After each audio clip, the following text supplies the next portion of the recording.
முதலாவதாக வரும் நாமம் நக்ஷத்திர கிரகதாராணாம் அதிபக என்பதாகும். அஸ்வினி முதலான பிரதான நட்சத்திரங்கள், நவகிரகங்கள், சாதாரணமான அபிஜித் முதலான நட்சத்திரங்கள் இவற்றுக்கு எஜமானனாக சூரிய பகவான் திகழ்கிறான்.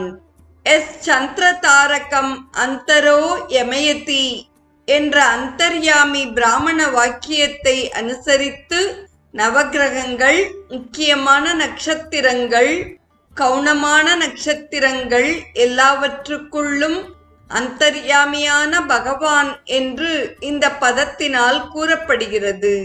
நட்சத்திரங்கள், கிரகங்கள் முதலானவற்றுக்கும் அதி என்ற பதத்தினால் அதி தேவதைகள் எவர்களோ அவர்களையும் காப்பாற்றுகின்ற பரமாத்மா நக்ஷத்திர கிரக தாராதிப என்று கூறப்படுகிறார்.